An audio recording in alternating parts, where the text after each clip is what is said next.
Testing. तो software testing actually होता क्या है, जैसे हम एक नॉर्मल टेस्ट की बात करते हैं तो सॉफ्टवेयर को भी क्या किया जाता है, जब बनाया जाता है तो उस टाइम पे टेस्ट किया जाता है। अब जब टेस्ट करने के स्टेजेस हैं वो अलग अलग होते हैं।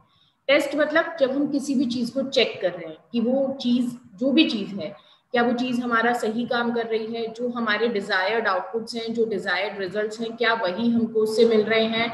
तो इस तरीके से जब किसी भी चीज की हम करेक्टनेस, उसकी आउटपुट, उसके रिजल्ट्स, ये सब चीजें हम चेक करते हैं कि उसके रिजल्ट्स करेक्ट हैं या नहीं है, उसके जो रिजल्ट्स हमको मिल रहे हैं वो कंप्लीट है या नहीं है। तो जब हम ये सारी चीजें चेक करते हैं तो क्या कहलाता है, टेस्टिंग कहलाता है। और जब यही टेस्टिंग हम किसी सॉफ्टवेयर की करते हैं, उस सॉफ्टवेयर के रिगार्डिंग लाइक जो भी यूजर के रिक्वायरमेंट है, अगर किसी यूजर ने कोई प्रोडक्ट बनवाया है तो वो प्रोडक्ट यूजर की रिक्वायरमेंट के अकॉर्डिंग हमको रिजल्ट्स दे रहा है या नहीं, कंप्लीट रिजल्ट्स हमको मिल रहे हैं या नहीं, गलत तो नहीं आ रहे हैं, कोई एरर तो नहीं आ रही है। अगर ये सारी चीजें जब हम किसी सॉफ्टवेयर के लिए टेस्ट करते हैं तो उसको क्या बोलते हैं, हम सॉफ्टवेयर टेस्टिंग बोलते हैं। अब सॉफ्टवेयर टेस्टिंग जो होती है उसके लिए हमें बहुत सारी चीजें प्लान करनी होती हैं। हम सॉफ्टवेयर की टेस्टिंग करते हैं, हर तरीके से करेंगे। पॉजिटिव कंडीशंस अगर हम रख रहे हैं तब क्या आउटपुट्स हमको मिलेंगे, अगर नेगेटिव कंडीशंस हम रख रहे हैं तब क्या हमें आउटपुट मिलेंगे। तो आइए जानते हैं कि किस तरीके से हम सॉफ्टवेयर टेस्टिंग को करते हैं। एक चीज और, जब हम सॉफ्टवेयर टेस्टिंग कर रहे हैं तो हम मेन 3 पॉइंट्स जिनको हम चेक करते हैं। First one we have specification, then functionality and performance. तो स्पेसिफिकेशन जो यूजर ने रिक्वायरमेंट्स दी हैं, अगर वो फुलफिल हो रही है, वही रिजल्ट हमको मिल रहे हैं, देन इट्स ओके। फंक्शनैलिटी, कहीं भी किसी तरीके का कोई एरर, कोई बग तो नहीं हमको मिल रहा है। दूसरा परफॉर्मेंस, जो भी रिसोर्सेज हमारा प्रोडक्ट सॉफ्टवेयर यूज कर रहा है, लाइक मेमोरी यूटिलाइज कर रहा है और भी चीजें यूज कर रहा है, तो वो ऐसा ना हो कि बहुत ज्यादा यूज करे। तो ये परफॉर्मेंस कहलाता है कि कोई भी सॉफ्टवेयर किस तरीके से परफॉर्म कर रहा है। तो रिसोर्सेज का वो मिनिमम रिसोर्सेज में जब हमें डिजायर्ड आउटपुट देता है तो वो बेस्ट होता है। तो वही सारी चीजें हम यहाँ पर समझेंगे। Next we have objective. हमें जरूरत ही क्यों पड़ी कि हम टेस्टिंग करें, हमने बनाया है ना, हमें अपने ऊपर कॉन्फिडेंस होना चाहिए कि जो हमने बनाया है वो एकदम सही है और हम उसको डिलीवर कर दें। बट ऐसा नहीं है। जब कोई भी चीज बनाई जाती है, जब किसी भी प्रोडक्ट को बना के मार्केट में लॉन्च किया जाता है, तो उससे पहले उसको बहुत बार टेस्ट किया जाता है, जिससे कि जब वो मार्केट ग्राउंड पे जाए, जब पब्लिक डोमेन में वो प्रोडक्ट जाए, तो वहां पर पब्लिक को किसी भी तरीके की कोई भी परेशानी उसको यूज करने में ना आए। तो अगर उसमें जितनी भी तरीके के एरर्स हैं बनाते टाइम, अगर उसमें कहीं पे कोई एरर्स रह गए हैं, कोई फॉल्ट्स रह गए हैं, कोई बग्स रह गए हैं, तो उन सारी चीजों को रिमूव करने के लिए सॉफ्टवेयर की टेस्टिंग की जाती है। दूसरी बात ये भी चेक किया जाता है कि क्या कोई ऐसी रिक्वायरमेंट जो यूजर ने हमको दी हो और क्या पता हम उसको फुलफिल ना कर पाए हो, तो टेस्टिंग फेज में वो भी फाइंड आउट हम कर लेते हैं। दूसरा, हमने जो परफॉर्मेंस की बात करी, इससे पहले मैंने आपको बताया कि हम परफॉर्मेंस भी चेक करते हैं सॉफ्टवेयर की। तो हम यहाँ पर चेक कर लेते हैं कि सॉफ्टवेयर की क्वालिटी कैसी है। लाइक वो मिनिमम कॉस्ट पे, मतलब मिनिमम रिसोर्सेज पे हमको ज्यादा आउटपुट्स उसके मिल रहे हैं। उसके बाद हम क्या कर सकते हैं, टेस्टिंग में हम हाई क्वालिटी के टेस्ट केसेस बनाते हैं, ठीक है, और उसके बेसिस पे, टेस्ट केसेस के बेसिस पे हम टेस्टिंग करते हैं, जिससे कि हमको एक हेल्पफुल रिपोर्ट जनरेट होकर मिलती है। टेस्ट केसेस क्या होते हैं बच्चों, अभी मैं आगे आप लोगों को बताऊंगी। हेल्पफुल रिपोर्ट्स, इनमें क्या होता है भाई, हमने जब अलग अलग तरीके के कंडीशंस रखे और उन कंडीशंस के बेसिस पे देखा कि अगर हम ये इनपुट देते हैं तो हमको ये आउटपुट मिलता है, ये इनपुट देते हैं तो ये आउटपुट मिलता है, तो हम हर तरीके से सेटिस्फाई हो जाते हैं कि हर कंडीशन में, चाहे नेगेटिव कंडीशंस है चाहे पॉजिटिव कंडीशंस है, हमारा जो प्रोडक्ट है वो काम कर रहा है। तो ये इसके ऑब्जेक्टिव है कि क्यों हम टेस्टिंग करते हैं। अब हम जब टेस्ट कर रहे हैं तो क्या चीज हम फाइंड करते हैं, क्यों हम टेस्ट करते हैं। तो सबसे पहले कुछ प्रॉब्लम्स होती हैं जो हमें फेस करनी पड़ सकती हैं। वो प्रॉब्लम्स किस किस मोड में हमारे सामने आती हैं, वो एरर के रूप में हमारे सामने आ सकता है, फॉल्ट और फेलियर, इन फॉर्म्स में वो जो भी इश्यूज हैं वो हमारे सामने आ सकते हैं। तो एरर्स को, फॉल्ट्स को, फेलियर्स को, इनको आइडेंटिफाई करने के लिए कि कहाँ पर ये चीजें हमको मिल रही हैं प्रोडक्ट में, और इनको रिमूव करने के लिए ही हम सॉफ्टवेयर टेस्टिंग करते हैं। तो हम एरर्स फाइंड करते हैं, फॉल्ट फाइंड करते हैं और फेलियर्स फाइंड करते हैं। अगर मैं एरर्स की बात करती हूँ तो जब हमने कोई भी कोड लिखा, ठीक है, जब हमने किसी भी चीज की कोडिंग करी, तो कोडिंग करने में हमारे से कुछ मिस्टेक्स हो जाती हैं। जो डेवलपिंग टीम होती है, जो डेवलपर्स होते हैं, हो सकता है उन्हीं से कुछ एरर हो जाए कोड लिखने में, तो उनको क्या बोलते हैं, एरर्स बोलते हैं। और जब इस तरीके की कंडीशन कोडिंग में ही मिस्टेक हो जाएगी तो हमको अपने मन के अनुसार या हमारे को अपने डिजायर्ड आउटपुट्स वहां पर नहीं मिल पाते हैं, जिसको हम क्या बोलते हैं, एरर बोलते हैं। तो जब टेस्टिंग करेंगे तो एरर भी हमको फाइंड हो जाएगी और हम उसको करेक्ट कर पाएंगे। फॉल्ट क्या होता है कि जब भी कहीं पर एरर एग्जिस्ट करती है ना, तो उस एरर के एग्जिस्ट करने से क्या होगा कि हमको रिजल्ट में कहीं ना कहीं जो हमारा प्रोडक्ट है उसकी कोई ना कोई पार्ट हमको फेल होता हुआ दिखेगा, तो उसको बोलते हैं कि यहाँ पे बग है इसमें, ठीक है, उसको क्या बोलते हैं, फॉल्ट बोलते हैं। जैसे कई बार आपने सिस्टम यूज करते हैं हम तरह तरह के सॉफ्टवेयर, तो हम देखते हैं कि कोई भी एक ऐसी वैल्यू जो कि उसको एक्सेप्ट नहीं करनी चाहिए थी सॉफ्टवेयर को, लेकिन वो एक्सेप्ट कर रहा है, तो इट मीन्स वो उसमें क्या है, बग। लाइक अगर आपने कोई भी सॉफ्टवेयर यूज करा और उसमें वो आपसे डेट एंटर करने के लिए बोलता है और आपने एंटर करा दिया 31 जून, ठीक है, और उसने 31 जून पे आपको एरर शो नहीं किया, कोई मैसेज शो नहीं किया, और उसने 31 जून को स्टोर कर लिया, एक्सेप्ट कर लिया अपने पास, ठीक है, जबकि 31 जून तो कभी आती ही नहीं है ना, जून में तो 31 आती ही नहीं है कभी भी।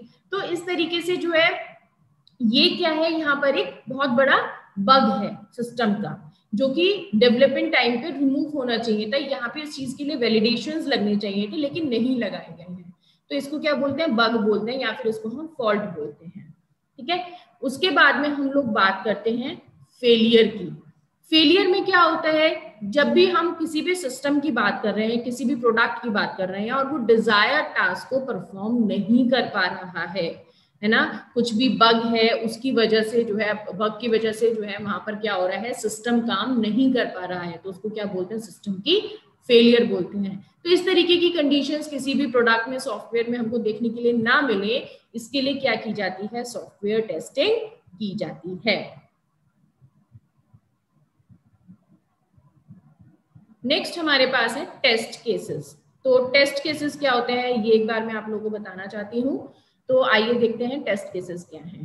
तो टेस्ट केसेस क्या होते हैं कि हम इस तरीके की कंडीशंस कुछ फाइंड कर लेते हैं, ठीक है, हम इस तरीके की कुछ कंडीशंस प्लान कर लेते हैं कि भाई ये कंडीशंस के अकॉर्डिंग हम इस प्रोडक्ट की टेस्टिंग करेंगे, ठीक। सपोज करो कि अगर मैं किसी फोन की टेस्टिंग करना चाहती हूँ, तो फोन के लिए हम क्या करेंगे, हम उसे पानी में डाल के देखेंगे, हम उसे ऊपर से नीचे फेंक कर देखेंगे, अगर हम उसकी देख रहे हैं कि कितना मजबूत है इसकी बॉडी, है ना, क्या क्या इफेक्ट इस पे आ सकते हैं, तो हम उसको इस तरीके से, हम उसके ऊपर बाइक को उतार के देखेंगे, हम उसको पैर के नीचे दबा कर देखेंगे। तो जो भी कंडीशंस हम ऐसे सोचते हैं कि सपोज हम बाइक पे जा रहे हैं, फोन हमारा नीचे गिर गया, तब क्या वो टूट जाएगा, उसके ऊपर बाइक उतर गई तो क्या वो टूट जाएगा, अगर वो पानी में गिर गया तो वो क्या खराब हो जाएगा, अगर हम ऊपर खड़े हैं और हमारे हाथ से छूट गया तो क्या वो टूट जाएगा। तो इस तरीके से हमने अलग अलग कंडीशंस सोच लिए कि क्या क्या पॉसिबल कंडीशंस हो सकती हैं इस फोन के साथ। तो वो चीज, जो वो कंडीशंस है, वो क्या कहलाती हैं, टेस्ट केसेस कहलाते हैं। इसी तरीके से किसी सॉफ्टवेयर के साथ भी हो सकता है। आपने देखा होगा कि जब आप कोई भी चीज यूज करते हो सॉफ्टवेयर, अगर आपने उसमें गलत लॉगिन आईडी पासवर्ड डाल दिया तो वो आपको इनवैलिड यूजर क्रेडेंशियल्स, कुछ भी इस तरीके के मैसेज आपको देगा, है ना। तो वो टेस्ट केस है कि अगर मैंने गलत डाला तो ये आना चाहिए, अगर नहीं आ रहा है और वो गलत को भी एक्सेप्ट कर रहा है तो वो उसका बग है, ठीक है। तो इस तरीके से हम अलग अलग, जैसे सॉफ्टवेयर के लिए भी हम अलग अलग तरीके की टेस्ट केसेस जो है प्लान कर लेते हैं, कंडीशन सोच लेते हैं कि किस किस तरीके से हम इसको चेक करेंगे। तो जब हम पर्टिकुलर किसी रिक्वायरमेंट के लिए एक टेस्ट केस डिजाइन करते हैं, कंडीशन सोचते हैं, तो उसको हम क्या बोलते हैं, टेस्ट केसेस बोलते हैं। तो टेस्ट केसेस में क्या होता है कि सबसे पहले मैंने सोच लिया कि भाई मैं लॉगिन के लिए चेक करूंगी कि लॉगिन मेरा सही होना चाहिए। तो मैंने सबसे पहले क्या करा कि एक स्पेसिफिक रिक्वायरमेंट जो है वो मैंने सोच ली कि किसके लिए टेस्ट करना है, तो मुझे लॉगिन के लिए टेस्ट करना है, ये मैंने सोच लिया। उसके बाद मैं उसके सक्सेस और फेलियर क्राइटेरिया डिसाइड करूंगी। कैसे डिसाइड करूंगी कि अगर मैंने गलत यूजर आईडी पासवर्ड डाला तो वो मेरे को एंटर ना होने दे, मेरा लॉगिन एक्सेप्ट ना करे और मेरे को मैसेज शो करे इनवैलिड या इनकरेक्ट का। तो अगर ऐसा करता है इट मींस हमारा जो भी सॉफ्टवेयर है वो सही काम कर रहा है, सक्सेसफुल रन हो रहा है। और अगर वो ऐसा नहीं करता, एक्सेप्ट कर लेता है गलत लॉगिन को भी, तो इट मींस वो फेल हो जा रहा है। तो इस तरीके से हमने क्या करा, उसके सक्सेस और फेलियर क्राइटेरिया सेट कर लिए और उसके बाद में हमने टेस्ट जो है वो एग्जीक्यूट कर लिया। टेस्ट कैसे एग्जीक्यूट करा, मैंने गलत लॉगिन आईडी पासवर्ड डाल के देखा और उसके बाद टेस्ट डेटा, और जब मैंने गलत लॉगिन आईडी पासवर्ड डाल के देखा तो मुझे पता लग जाएगा कि सॉफ्टवेयर सही काम कर रहा है या फिर गलत काम कर रहा है। तो इस तरीके से जब हम एक पर्टिकुलर एक चीज के लिए, एक रिक्वायरमेंट के लिए जब हम कंडीशन सोचते हैं और उसके लिए हम टेस्ट करते हैं सॉफ्टवेयर को, तो उसको हम क्या बोलते हैं, टेस्ट केस बोलते हैं। फिर हमारे पास है टेस्ट प्लान। क्या होता है प्लान में हम बात कर सकते हैं, जब भी हम सॉफ्टवेयर को टेस्ट करने की बात कर रहे हैं तो पूरा एक सिस्टमेटिक अप्रोच जो कि सॉफ्टवेयर सिस्टम को टेस्ट करे, उसको हम टेस्ट प्लान बोलते हैं। टेस्ट प्लान में हमारे पास वो सारी चीजें, वो सारा एक टेस्ट किस तरीके से एग्जीक्यूट होगा, वो पूरा का पूरा वर्क फ्लो हमारे पास होता है और उस पूरे वर्क फ्लो को हम टेस्ट प्लान बोलते हैं। तो इस तरीके से हमारे पास जो है टेस्ट प्लान, टेस्ट केसेस, ये छोटे छोटे से टर्म्स हैं जो आपको समझने की जरूरत है। उसके बाद आता है verification and validation. Although verification and validation में ऑलरेडी अपने चैनल पे वीडियो इसका पहले डाल चुकी हूँ, वो स्पेसिफिकली वेरिफिकेशन और वैलिडेशन के लिए ही वीडियो आपको इस नाम से मेरे चैनल पे मिल जाएगा। अगर आपको ये दोनों टॉपिक्स पढ़ने हैं, दोनों के बीच में डिफरेंशिएट कैसे कर सकते हैं वो आपको देखना है, तो आप मेरे चैनल पे वो वीडियो विजिट कर सकते हैं। तो यहाँ पे मैंने इसलिए ज्यादा इसको एलैबोरेट नहीं किया है, शॉर्ट में ही लिखा है। वेरिफिकेशन होता है कि क्या हम सही प्रोडक्ट को सही तरीके से बना रहे हैं, are we building the product right, क्या हम प्रोडक्ट को सही बना रहे हैं, मतलब क्या हम प्रोडक्ट को बनाने का जो हमारा तरीका है, जो प्रोसीजर हम फॉलो कर रहे हैं, क्या वो सही है। और वैलिडेशन में क्या होता है, क्या हम सही प्रोडक्ट बना रहे हैं, मतलब जो प्रोडक्ट हमें बनाना चाहिए क्या हम उसी पे काम कर रहे हैं, दिस इज वैलिडेशन। लेकिन जो प्रोडक्ट हमें बनाना है वो तो हमारे माइंड में क्लियर है, लेकिन उसका जो बनाने का तरीका है क्या वो सही है, दिस इज कॉल्ड वेरिफिकेशन। उसके बाद में हम यहाँ पे देखेंगे manual versus automated testing. Students, जब हम टेस्टिंग की बात कर रहे हैं, सॉफ्टवेयर टेस्टिंग की बात कर रहे हैं, तो दो तरीके से टेस्टिंग की जाती है, एक मैनुअल और एक ऑटोमेटेड। तो मैनुअल तो वही है कि एक पूरी टेस्टिंग टीम होती है, उसमें कुछ मेंबर्स होते हैं जो कि टेस्ट केसेस पहले डिजाइन करते हैं सॉफ्टवेयर के लिए। भाई हमें ये बता, सपोज हम टीम है और हमें ये बता दिया जाएगा कि ये सॉफ्टवेयर है, ये इस तरीके से काम करता है, ये यूजर के रिक्वायरमेंट्स हैं। तो अब हम उन सारी चीजों को पहले स्टडी करेंगे, फिर उसके बाद हम टेस्ट केसेस डिजाइन करेंगे कि क्या क्या प्रॉब्लम इसमें हो सकती है यूज करने में, वो सारी चीजें हम सोचेंगे। जो पब्लिक इसको यूज करने वाले, लाइक हमें पता हो कि कॉमन मैन उसको यूज करने वाला है, कि उसको टेक्निकल पर्संस यूज करने वाले हैं, कि उसको बैंकिंग जॉब्स जो करते हैं या फिर डॉक्टर्स उसको यूज करने वाले हैं, तो उनका क्या माइंडसेट होता है, वो किस तरीके से सॉफ्टवेयर को यूज करेंगे, क्या क्या गलत चीजें वो इसमें एंटर करा सकते हैं, तो उनके माइंडसेट से भी हम सोचेंगे और फिर टेस्ट केसेस डिजाइन करेंगे। तो ये सारे काम किसके अंदर आते हैं, मैनुअल के अंदर आते हैं, और उन टेस्ट केसेस को फिर टेस्ट किया जाएगा और रिपोर्ट्स बनाई जाएंगी, और वहां पर जो भी एरर्स फाइंड होंगे वो वापस से डेवलपमेंट टीम को दे दिए जाएंगे, और डेवलपमेंट टीम फिर से उन एरर्स के लिए काम करेगी, उनको करेक्ट करेगी, और फिर से सॉफ्टवेयर कब आएगा, टेस्टिंग फेज में आएगा, और जब तक आएगा जब तक कि एरर्स जो है वो रिमूव नहीं हो जाएंगी। ऑटोमेटेड में क्या होता है कि कुछ आजकल टूल्स अवेलेबल हैं, उनके थ्रू ऑटोमेटेड टेस्टिंग जो है वो की जा सकती है। बहुत सारे टूल्स मार्केट में ऑलरेडी अवेलेबल हैं, ठीक है। तो मैनुअल टेस्टिंग में क्या होता है कि थोड़ा टाइम कंज्यूमिंग होती है, लिमिटेशंस होती है, लेकिन जब हम ऑटोमेटिक टूल की बात कर रहे हैं तो वहां पर वो सारे लिमिटेशंस खत्म हो जाते हैं। टेस्टिंग अप्रोचेस, अगर हम बहुत तरीके के टेस्टिंग फर्दर पढ़ने वाले हैं, लेकिन अगर मैं मेन बात करती हूँ तो दो तरीके की टेस्टिंग अप्रोचेस फॉलो की जाती हैं। एक होती है ब्लैक बॉक्स और एक होता है व्हाइट बॉक्स टेस्टिंग।